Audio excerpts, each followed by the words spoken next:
Bonjour et bienvenue dans ce 101%. Aujourd'hui, nous allons voir la critique de Wargame European Escalation, Temps perdu, Retro and Magic, et je vais vous parler un petit peu de ma passion du moment, que sont les maquettes. Alors avant ça, on regarde les news.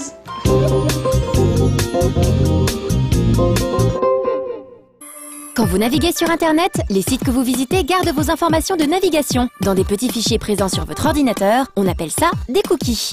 Collusion, un nouvel add-on sur Firefox, veut tirer la sonnette d'alarme envers le partage des cookies publicitaires par les sites grand public.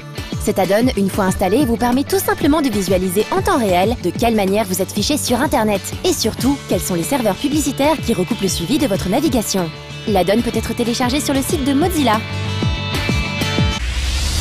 I've located Dark Pit. Where is it? How?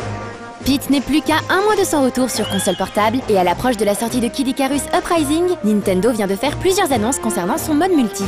On vient en effet d'apprendre que ce dernier inclura au moins 2 types de parties. Que ce soit en local ou en ligne, les joueurs pourront s'affronter sur les modes lumière et ténèbres et chacun pour soi. Le premier mode se décomposant en des matchs par équipe de 3, durant lesquels il faudra user de stratégie et de collaboration pour remporter la victoire, et le deuxième étant un mode deathmatch classique. Mais ce n'est pas tout. Nous sommes sur 3DS et Nintendo n'a évidemment pas oublié d'exploiter la fonction Street Pass de sa console. Il sera possible de récupérer ou de gagner des armes dans le mode solo et de les échanger selon certains critères via cette feature. Enfin, les plus impatients qui réserveront le jeu dès maintenant recevront en guise de récompense un set de cartes de réalité augmentée. En plus de pouvoir donner vie au personnage de Kid Icarus, ces cartes pourront par exemple déclencher des combats virtuels lorsqu'elles seront l'une en face de l'autre. Il faudra cependant attendre la sortie du jeu avant de pouvoir les exploiter.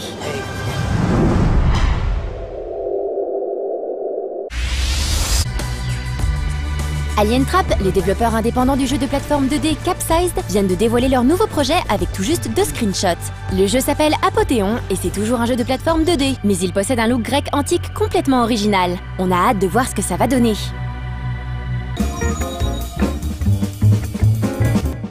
Donc, je voulais vous parler de maquettes, mais je vous rassure, je vais pas vous parler de maquettes d'avions ou de bateaux, pas de maquettes classiques, mais plutôt de maquettes d'animés. Alors moi, je montre principalement des maquettes de Gundam ou de Macross. En général, on parle de Plamo et de Gunpla. Alors, Plamo, c'est en fait pour dire plastique modèle, donc c'est la contraction des 2 termes.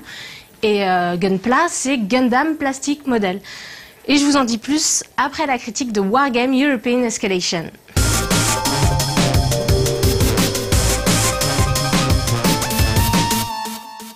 Une patrouille de garde-frontière annonce qu'elle est sous le feu de l'ennemi. Elle semble avoir besoin d'aide. Les Français de Eugene Systems se sont fait connaître dans le domaine du jeu de stratégie, avec notamment des titres comme Ruse ou Act of War. Aujourd'hui, ils reviennent sur le devant de la scène avec Wargame European Escalation, un nouveau titre basé sur la technologie de ruse mise au goût du jour. Leur défi, pousser le plus loin possible le thème de la simulation de guerre ultra réaliste.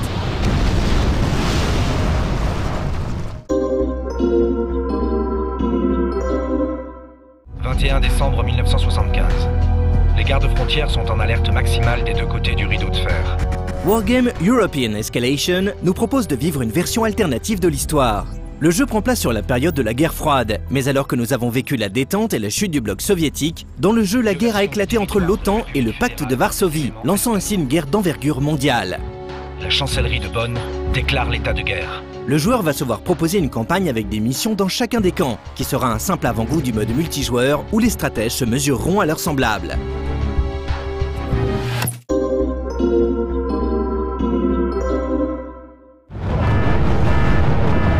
Le jeu se déroule en temps réel et bénéficie d'un système de caméra avec zoom dynamique.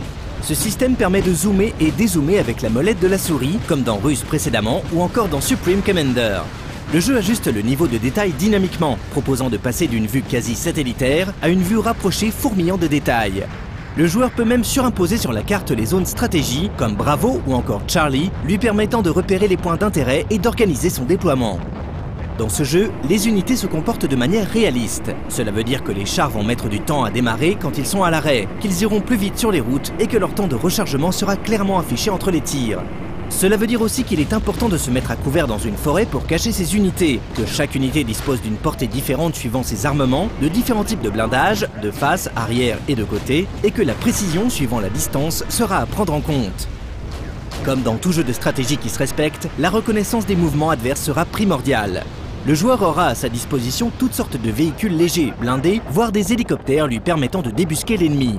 Chaque unité aura bien sûr sa jauge de santé, mais aussi de munitions et de carburant.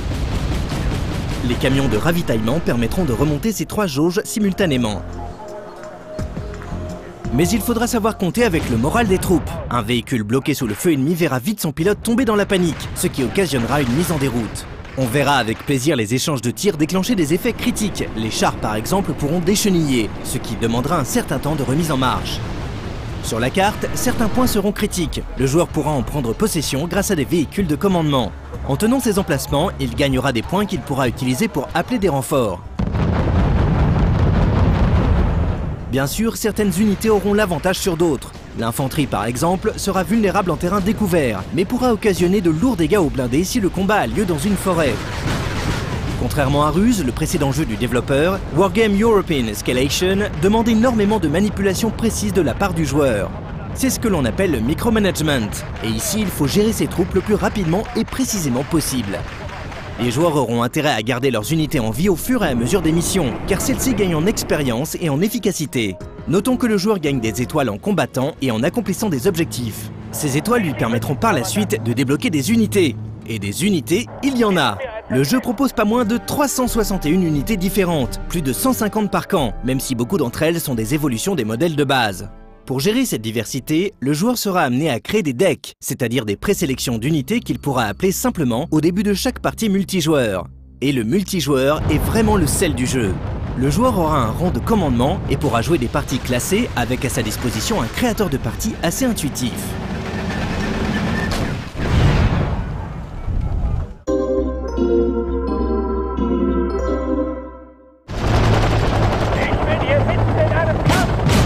La première impression que donne Wargame European Escalation est qu'il est plutôt difficile d'accès pour le néophyte. En effet, le jeu utilise un vocabulaire militaire très précis, et si on ignore tout cela, il faudra mémoriser un paquet de noms pour savoir quelles sont les unités présentes sur le champ de bataille. Les cartes sont énormes et vont demander aux joueurs de prendre vraiment en compte l'aspect ravitaillement, ne serait-ce que pour la consommation d'essence de ses troupes. Vous l'aurez vu avec ces images, mais le jeu est aussi très beau. On a la satisfaction d'une belle représentation des conflits au niveau de zoom maximal. On déplore pour le moment un léger manque de variété sur les cartes au niveau du multi, mais le développeur semble être au taquet car plusieurs patchs ont déjà été appliqués, donc on peut espérer de nouvelles cartes à l'avenir. Wargame European Escalation ne s'adresse pas à tout le monde, c'est très clair. Sa complexité et son réalisme peuvent dérouter, mais les amateurs en seront ravis.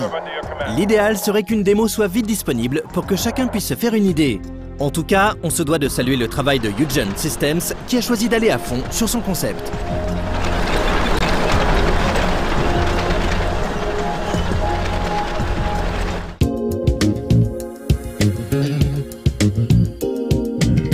Alors je suis pas particulièrement fan des animés Gundam parce qu'il y en a beaucoup et que je sais pas vraiment par où commencer. Mais ce que j'aime bien dans les maquettes, c'est qu'on peut démarrer sans trop de moyens.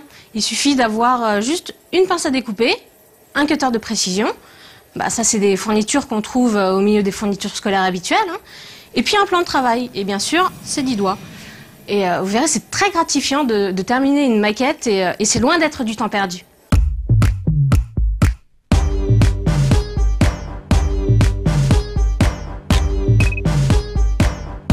Bonjour, il paraît que le meilleur fast-food que la Terre ait jamais porté va faire son retour en France. Mais alors que faire durant vos heures supplémentaires? Bienvenue au temps perdu! Dans Errors of Reflection, Inner City Life, vous devez trouver quelles sont les différences entre la photo à gauche et son reflet inversé à droite. Voilà, c'est bien. Bien. Bah, je dois vous faire un aveu. En fait, j'aime bien, hein, mais je préfère un autre jeu. Je sais, ça peut paraître bizarre comme ça, mais la vérité, c'est que je suis un peu fleur bleue. Tiens, voilà, justement, dans les 3 épisodes de Music Box of Life, c'est la même chose que dans Errors of Reflection, mais en mieux. Non pas que ce soit plus beau, hein. Non, vraiment pas. Non, c'est juste que c'est mignon. Alors comprenez-moi, hein, ici, parfois, à force de tout changer tout le temps, il y a des erreurs de raccord en permanence d'un dessin à l'autre, les 2 personnages sont bêtes à pleurer, la fameuse boîte à musique finit par vous vriller les tympans au bout de quelques minutes, mais bon, c'est tellement trognon que voilà, et j'aime bien. Non, sans rire, je suis un vrai sentimental. Quand je vois un film où qu'il faut pleurer, eh ben, je pleure. Et E.T. par exemple, je m'en suis jamais remis. Et la mort d'Aerys, je n'en parle même pas, hein, comme Médoc. Bon, je pleure parfois aussi en ouvrant mon frigo ou en regardant mon compte bancaire, c'est vrai, mais c'est pas la même chose. Prenez The Love Letter, petite production sympathique réalisée lors du Ludum Dare 22 par Hakusho et Nivelle. Et bah, c'est tellement kawaii cette histoire de lettres d'amour à lire en secret que bah... paf, la petite larme. Et puis c'est pas que les histoires d'amour, hein, attention. Non, moi, l'amitié virile qui veut que l'on se sacrifie toutes les 30 secondes pour sauver son copain qui de toute façon ne passera pas la nuit, je suis comme un môme devant aussi, hein, j'adore. Et puis l'amitié au sens large, hein, les amis, les humains, les chiens, les chats, les bébés phoques, les poulpes et aussi les extraterrestres. Comme dans We Are Friends justement. Et là, nos 3 amis, ils sont bien embêtés parce qu'il y a un autre E.T. qui leur en veut pour une raison plus qu'obscure. Donc ils vont devoir s'entraider pour réussir à s'échapper. Bon ok, vu que c'est un point and click, l'entraide elle est somme toute assez relative. Mais bon, l'amitié c'est cool quoi. Non, j'ai un cœur gros comme ça. Tellement gros que parfois, il y en a qui voudraient me l'arracher. Ouais, comme là, dans Q Composing the Earth. Pareil, la même chose. Et là, ben, les bons sentiments, ça compte plus trop. On essaie de comprendre quel peut bien être ce trou béant dans nos entrailles, dans notre âme. On fouille, on cherche, on s'énerve. On aimerait être quelqu'un d'autre, ailleurs. On oublie vite, on laisse aller et on recommence. On voudrait reprendre, mais finalement, on ne s'en prend qu'aux autres. Ce qui était si cher à nos yeux. Et on perd de vue l'important, le nécessaire, l'indispensable. Qui reste malgré tout qu'il faudrait quand même voir à ne pas oublier que... pour gagner plus, jouer plus. Fouille, j'ai une patate moi aujourd'hui! Alors, quand je dis qu'il faut être habile de ses 10 doigts, c'est quand même vous manipulez des petites pièces assez fragiles et aussi des instruments tranchants. Donc, vaut mieux ne pas avoir 2 mains gauches. Moi, il m'est déjà arrivé de me blesser avec une maquette. C'était une maquette de Macross Frontier, une Valkyrie plus exactement. Donc, avec une pièce que je me suis enfoncée dans la main. Et après ça, je me suis dit que plus jamais je ne montrais de Macross, de figurines de Macross Frontier. Et finalement, bah là, ça fait 1 an que j'ai terminé ma Valkyrie et je suis déjà en train d'en refaire une parce que vraiment j'aime ça. Donc, comme quoi, hein, c'est peut-être un petit peu masochiste, mais bon. Et tout de suite, on regarde quoi d'ailleurs? On regarde Retro and Magic. Voilà, c'est ça.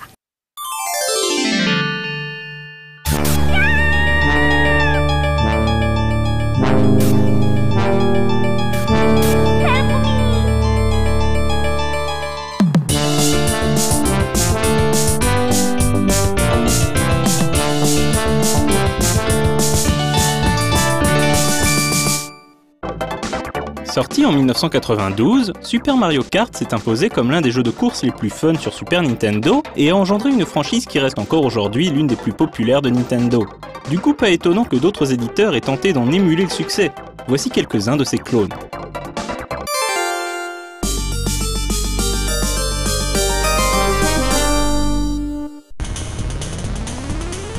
L'un des premiers clones de Mario Kart à avoir vu le jour a été Wacky Wheels sur PC.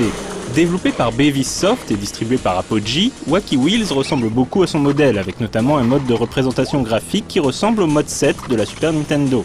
Wacky Wheels met en scène des animaux échappés d'un zoo qui se découvrent une passion pour la course. Enfin bon, ce n'est en général pas l'histoire qui nous intéresse dans ce genre de jeu.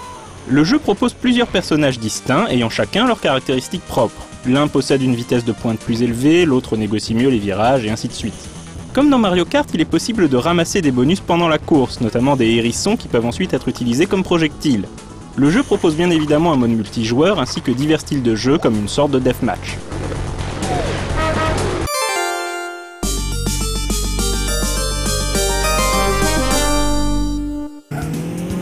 Un mois après la sortie de Wacky Wheels, la Super Nintendo accueille Street Racer, un jeu édité par Ubisoft dont l'univers se situe à mi-chemin entre Mario Kart et les fous du volant.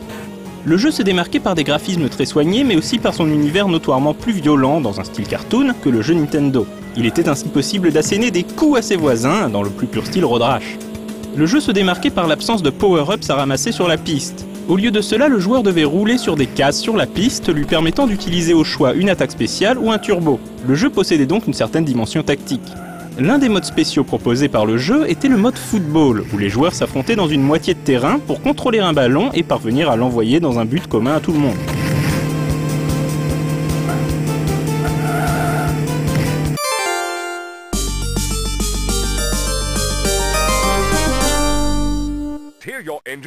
2 ans plus tard, c'est le développeur britannique Big Red Software, plus connu pour la série des Dixie, qui propose son propre jeu de course un peu délirant avec Big Red Racing. Cette fois-ci, il s'agit d'un jeu tout en 3D polygonal, même si la 3D est un peu souffreteuse. L'originalité de Big Red Racing était de proposer des courses tout autour du monde, chacune mettant en scène des véhicules différents. On se retrouvait ainsi à piloter une pelleteuse en Égypte, un pick-up en Angleterre ou un hydroglisseur aux États-Unis. Chaque véhicule obéissait à une physique un peu différente.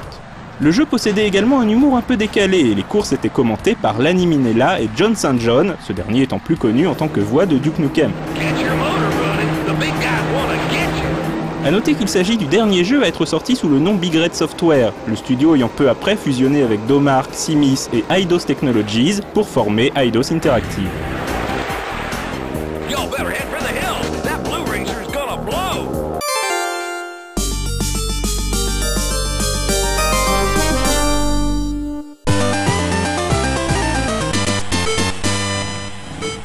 En mars 2001, Konami tente d'imiter Nintendo en proposant Konami Crazy Racer sur Game Boy Advance, devançant de quelques mois la sortie de Mario Kart Super Circuit.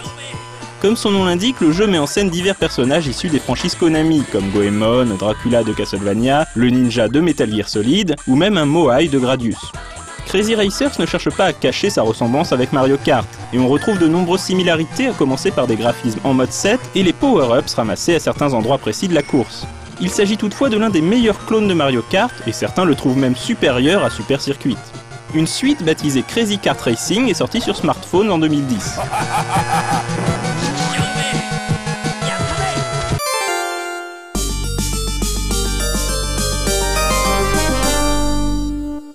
Il existe bien entendu de nombreux autres clones de Mario Kart, comme par exemple Diddy Kong Racing ou Chocobo Racing. On aura d'autres occasions d'y revenir dans Retro & Magic.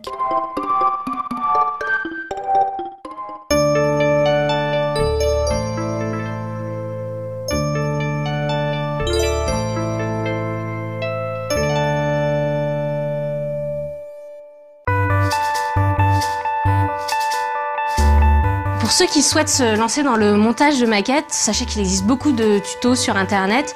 Il y a aussi des associations de passionnés qui viennent sur les conventions. Donc n'hésitez pas à aller trouver conseil sur ces sites ou avec ces associations. Là, comme ça, de tête, il y a des noms comme AEUG ou Annigator qui me viennent tout de suite comme ça. Là. Il y a aussi Hobby Forever qui m'a beaucoup aidé sur internet. Donc n'hésitez pas à aller chercher de l'info sur internet, hein, c'est très pratique. Moi j'ai une question. Ouais. Ça coûte combien une maquette? Ah bah alors là c'est très variable, hein. Ça peut aller de la maquette à 150 €, mais là c'est vraiment à l'extrême, à la toute simple à 20 à 30 € à peu près. J'en ai même trouvé des toutes petites à 15 €. Pour vraiment démarrer, faut pas avoir peur de se lancer. 15 € c'est pas grand chose quoi. C'est d'ailleurs je les ai trouvés à la FNAC. Le truc, ah, non, c'est dit. Ah, j'aurais pas dû le dire. Bon, bah, bip. Je l'ai trouvé dans une grande enseigne culturelle française. Voilà. Donc, j'espère avoir réussi à éveiller quelques vocations. Et puis, sur ce, je vous dis à la prochaine.